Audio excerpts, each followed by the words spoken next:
All right, guys, I'm now joined by my dad, Steven Schaumler. You had some opinions that I just really, really loved. And instead of just stealing them from you, I wanted to share them on the show and have you say them to me.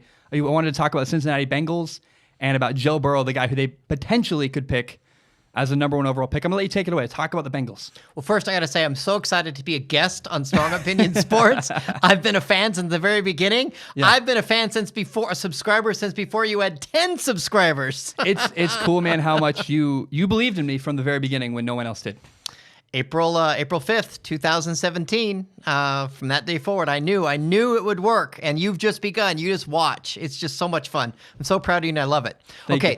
Bengals. I like Bengals, whatever. I don't care. I remember Sam Weiss was the coach, and I kind of thought they were really cool. This was a long, long time ago. But then we went to Cincinnati. I got to say, a part of my frustration with the Bengals is amplified by how much I love the city of Cincinnati. It's a beautiful, clean, incredible city with great people, great food, great beer, everything. I really love the city, and it makes me so sad they have the Bengals as their NFL franchise. Yeah, we went to Cincinnati in December. We saw Cincinnati play the Patriots, and you got to see Tom Brady live, and it was so much fun. And you ain't kidding. The people were amazing. Dude. Every person we met, eventually I felt like I was living in a Stepford world because every person was nice and helpful and kind. You're nice too, and you're nice, and you're actually not bullshitting nice, like you're actually nice. We had, the bars were great, and the craft beer scene was amazing, and effing Skyline chili. How incredible was that? I love it. I love the chili, man. I'm a fan. I cannot believe it's so cool. They have one on like every block, and I can just go anywhere and eat Skyline chili all the time in Cincinnati. So I loved it, and then I'm like, okay, Mel, oh yeah, the Bengals. And it hit me, and I became to the realization that they're just a badly run organization. Am I wrong? No, it's painful. You're not wrong. You're absolutely right, and it stinks. Yeah, and so Mike Brown is the owner. Yep. Been the owner since, 1991? Yeah. His dad passed away, and he inherited the team. He got it from his dad. And he didn't build it. That's the key thing is he didn't build it. His dad did. Yeah, and it just sometimes it does work out, but often it doesn't. Yeah. I think here's a great example, right? If I built Strong Opinion Sports, which I did, and I gave it to my son may not be passionate about sports, may not be passionate. He's not me. My son isn't me, and so you're an incredibly gifted food storyteller. You're a culinary storyteller. You talk about food all the time. If I tried to copy you and do what you do with food, that wouldn't work. Because I'm not you. We have a different skill set. Right. And I'm excited to give my little thought on this episode of this little segment for Strong Opinion Sports, but I could never in a million years do a sports podcast. Yeah. It just wouldn't work. No. It's just not who I am. And so they're a poorly run organization. And there's lots of reasons behind it. We have a podcast that we do together, the Flawed Human Podcast. Yeah. Yep. And someday a future segment we'll talk about hiring family, the dangers and perils of hiring family. But it seems like everybody on the org chart at the Bengals is a family member. Brown's in their last name. They gave power to people that have blood relation to them rather than necessarily because they're talented. Because they had good skill. Yeah, it's just so it's and what do you mean poorly? And I hate to say this because I love Cincinnati. I love the people there, but the organization sucks and it's ineffective. They just haven't. They don't have a winning record under Mike Brown. No. They have a losing record. I think, 7 roughly out of the past 23 seasons, they've had a winning record. Yeah. Occasionally things go right. Yeah, they have a 4.14, I think, roughly, success ratio. So they've lost more games than they've won since he took over. Yeah. And I don't know why he thinks he qualifies to run it, but he's just not a good organization. And now you're young. You're only 22. You haven't worked for big corporations like I have. Yeah. But would you want to go work for a bad organization? No, absolutely not. Why not? The people that make decisions at the top matter. I think a great example, there's a guy at Minnesota State St. Cloud. I believe it's St. Cloud State maybe, but they cut their football program. And the quarterback there, him and I have been talking, and he's heartbroken because his football program got taken away from him. And the lesson he learned is that, the people at the top in the administration making decisions, they matter. And if they don't support and they're not behind football, or if they're not even if they want to support football and they don't know how to, it's not going to work. And the people making decisions for the Cincinnati Bengals are not good decision makers and not people that understand football. And I can't imagine if I went to go work for, like, if I sold out Strong Opinion Sports and I went to go work for some company, I think I'd be miserable, especially if it was one that was poorly run and where we fought and I disagreed with the decisions being made above me, controlling me and my life. Yeah, and to my world, in my head, I'm not a sports guy, but to me, there's 3 terrible franchises in the NFL that are never going to have success until the owners go away. Spanos with the Chargers, until he goes away, they're not going to have success. Snyder with the team in Washington, D.C., they're not going to have success. And until Mike Brown goes away, I don't think Cincinnati's going to have success.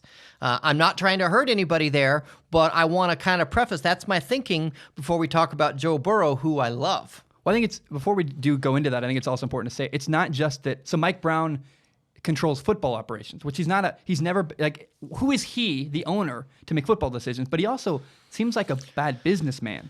Like, it's not like the Bengals are this.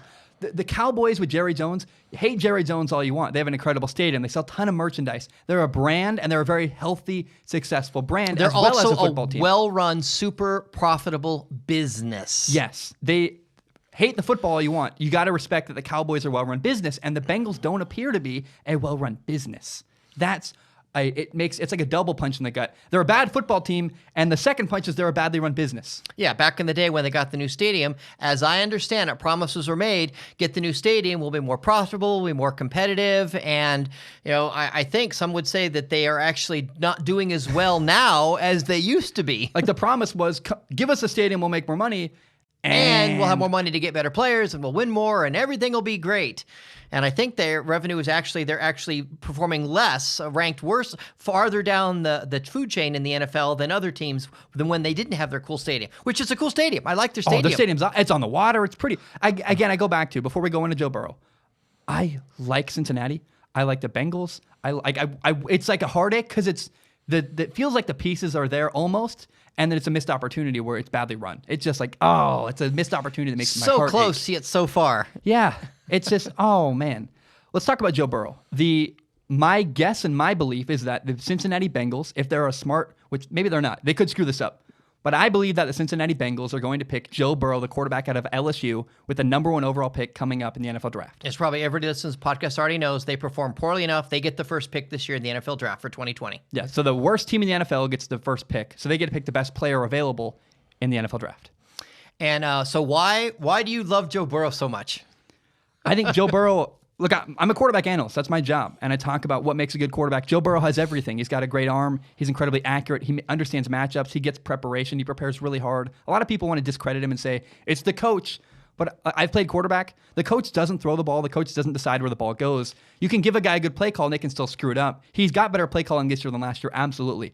But he's executed incredibly well, and his preparation is clear. The work ethic with Joe Burrow is there. He got better, you told me. Yeah. The 2019 football season versus 2018, in your opinion, is he worked really hard over the summer. Yeah, he got better coaching, but he listened to it and took it to heart, and he's going to keep getting better if he goes to the right place because he gets it. He works hard. And then the final thing is he understands work ethic. He understands leadership, He galvanizes the people around him. His teammates love him. He's fired up. He's passionate on the sideline. He understands that not only is my job to lead the team down the field, but part of that job is not just throwing the ball. It's not just putting the ball in the right spot or making decisions or this or that. Part of my job as the leader trying to move the ball down the field is leading and being a galvanizing quarterback that motivates and inspires the people around you. He does all of that. He's the best quarterback in the NFL draft, and he's phenomenal. And it's a heartache to me. I keep saying on my show, it's so sad that this incredibly talented, gifted quarterback who has all the tools has to go to the Cincinnati Bengals and fail. It's like, I feel it's like he's going to get handcuffed, and it's very hard. It's very disappointing to me. He's going to have to go there. Okay, that's what made me want to jump out of my skin when you said those very words, I think at a hotel room in Cincinnati when we were there. And I'm like, time out. He does not have to go to Cincinnati. Joe Burrow does not have to go to Cincinnati. And you looked at me like I'd lost my mind. And you said, but the Bengals are going to pick him number 1. I don't care.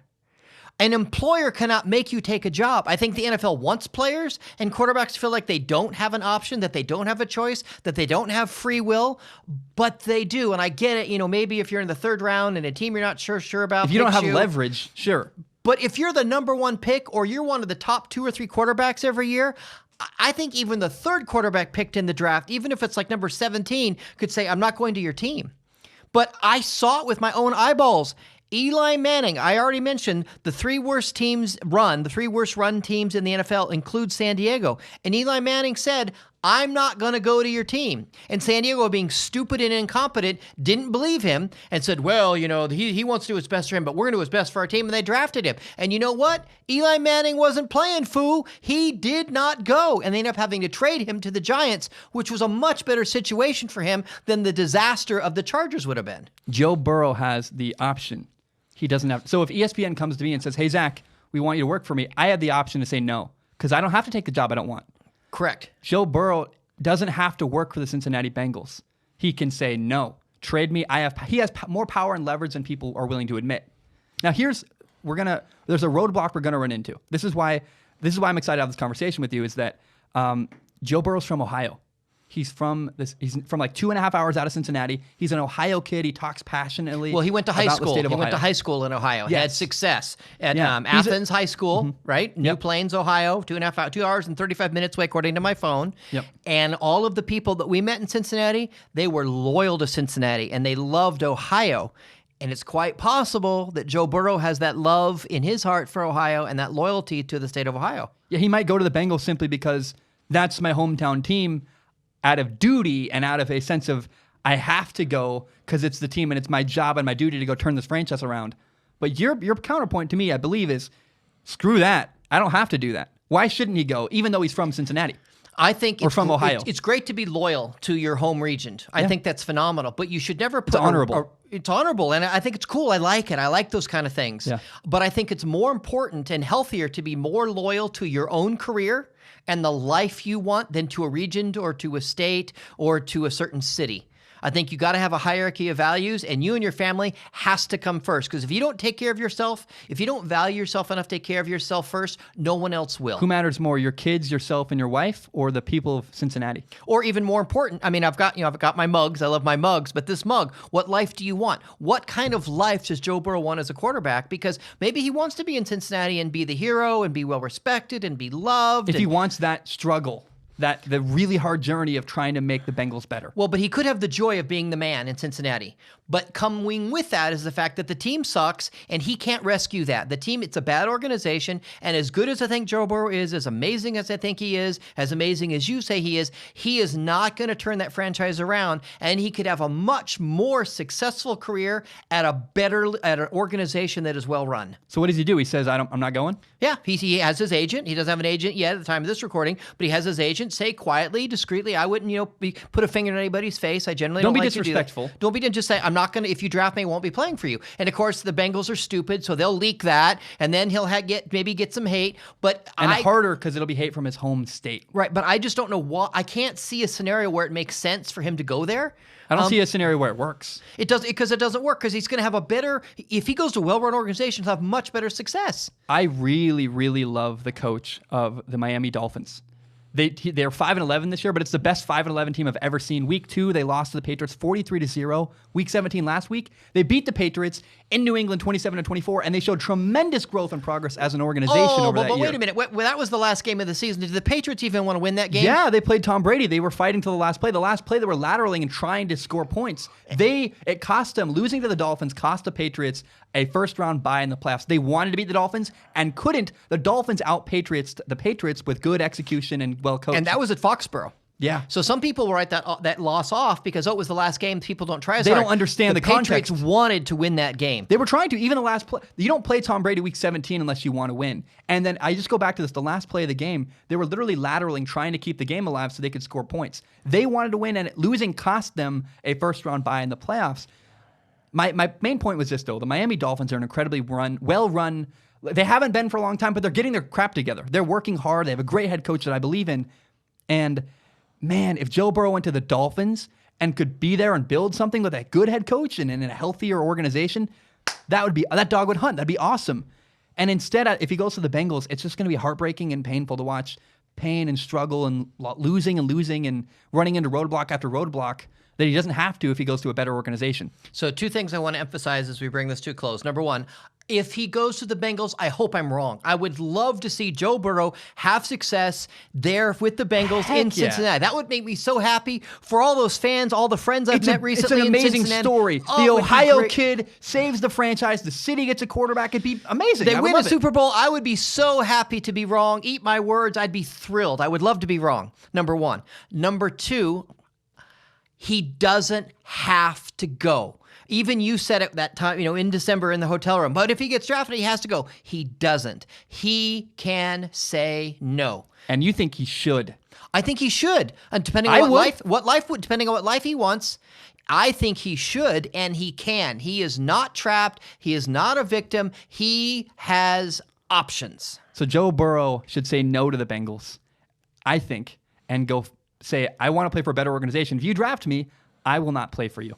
Joe Burrow should say no to Bengals. That's my strong opinion. All right.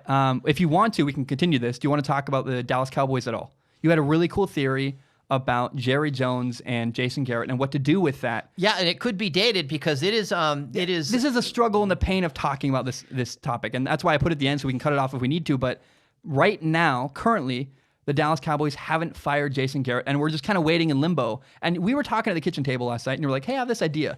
You said, this is what the Cowboys should do with Jason Garrett. We might cut this out. It might not be relevant anymore, but if it is, we have it. Well, here's what I think he should do. I think their struggle is that he feels like family. Jerry Jones runs his business kind of like a family is what some people say, and I think Jason Garrett feels like family. So he has a strong emotional connection to Jason Garrett. Correct. And it's hard to fire family. The owner is struggling to fire the head coach because he feels like family. Yes, and it's hard to fire family. Yeah. So right now, and it's hard to fire family when family is not committed to the bigger goal. Yeah. Okay, so currently, I am your agent, literally. Yeah, absolutely. If people want to contact me with business inquiries, they can text, is it Steven S. Schaumler at sparktobonfire.com? Yep. That's your email, literally, that you use as my agent. Yep, and I process deals and requests, and I run them by you, and I filter things, and I reply to fans, and it's fun. Because I'm committed, there's two reasons. One, I'm committed to your bigger goal if you have a successful career, and right now it makes sense and I'm helpful. Yep. But someday it may not make sense for me to have that role. Yeah. And I am 100% behind at that moment. You fire me from that job. Now, I think you're an idiot if you don't have me on your team as some kind of advisor. Yeah. Just because I think I have wisdom, we have good chemistry. I think I get the big picture. There's a great comparison here where, do you know who Trevor Moawad is? Mm-mm. Trevor Moawad is Russell Wilson's life coach. I hate that word's terrible. I hate the word life coach, but he's like an advisor. He's who Russell Wilson goes to for emotion. I think because Russell Wilson doesn't have a father, I think Trevor Moawad works kind of as a father figure in Russell Wilson's life, and he pays him. He's on his staff to give him advice, and Trevor Moawad writes books, and they have a cool relationship. But Trevor Moawad is not the guy negotiating deals for Russell Wilson. Yep. You can have an agent and have a guy who helps you and advises you, and who's on the other end of a phone call who can help you with life stuff. And that's what you do for me. You consult me you're not just my agent. You work you have a consulting relationship with me as well. And I'd love that we have, and my hope is someday we have the kind of relationship. And if you end up with someone who specializes as an agent becoming your agent, Who can negotiate deals and stuff. But I could be in the room for part of the conversation, and the I would agent's want not that. threatened by me and knows that I'm not, you do your thing, I'll do mine, but I can give a little bit of helpful perspective, and I'm committed. But part of the reason I'm okay with that is I'm committed to the big picture of your career. Yeah. Whereas I don't understand why if Jason Garrett is committed to the Cowboys' success, why he doesn't step aside, because he's not the man and he hasn't made it happen, and he's not going to. So I think what I would do is, I think a good idea for Jerry Jones, the owner of the Cowboys. Yeah, for what he should do is he should say, hey, we're going to give you a special position, make you vice president of blankety blank, and when you're going to help out with this or help out with that, and you can stay in the family and keep getting paid. You're still employed by the Cowboys. You're somewhat involved, and you can be a consultant to some degree. And you can have a paycheck and not going to throw you out of the family. And then if Jason Garrett says, no, I don't want that. Either I'm the coach or I'm not. Well, then Jason Garrett made a choice to not be employed by the family. And the owner, Jerry Jones, can have peace. You know what? I did what I could. I gave him an option. He turned me down. It's on Jason, not on me. Yes, and I think that gives him an emotional out. It gives an emotional out to keep him in the family and not have to fire the guy that feels like a son to him, and it lets him put the onus on Jason Garrett. That's what I think he should do. But definitely, he should not be if you're a Cowboys fan, I don't know why you'd want Jason Garrett to be the coach of the Cowboys moving forward. I wouldn't, and he shouldn't be.